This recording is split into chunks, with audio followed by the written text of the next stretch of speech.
Asmandaki atamız şöhret sana, gökteki Rabbim şöhret sana.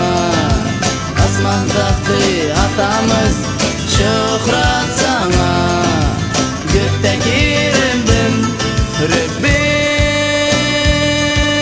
acayip kudretli işleri için beygirdelim.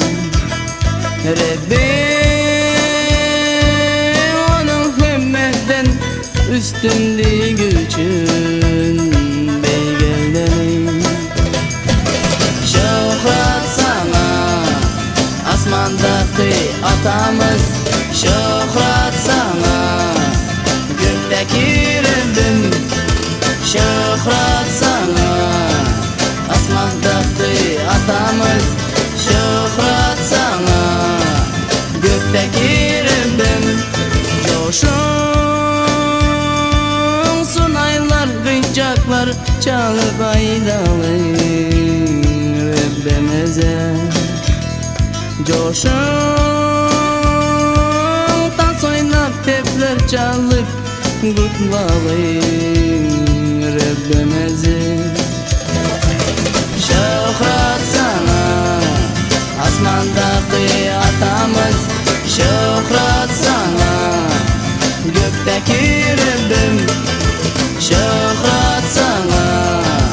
Asmandaki atamız şöhret sana, gökteki Rabbim. Coşun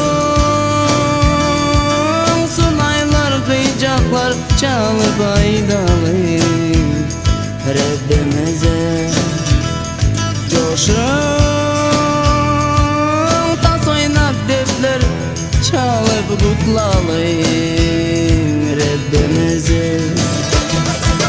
Şöhret sana, asmandaki atamız şöhret sana, gökteki Rabbim şöhret sana.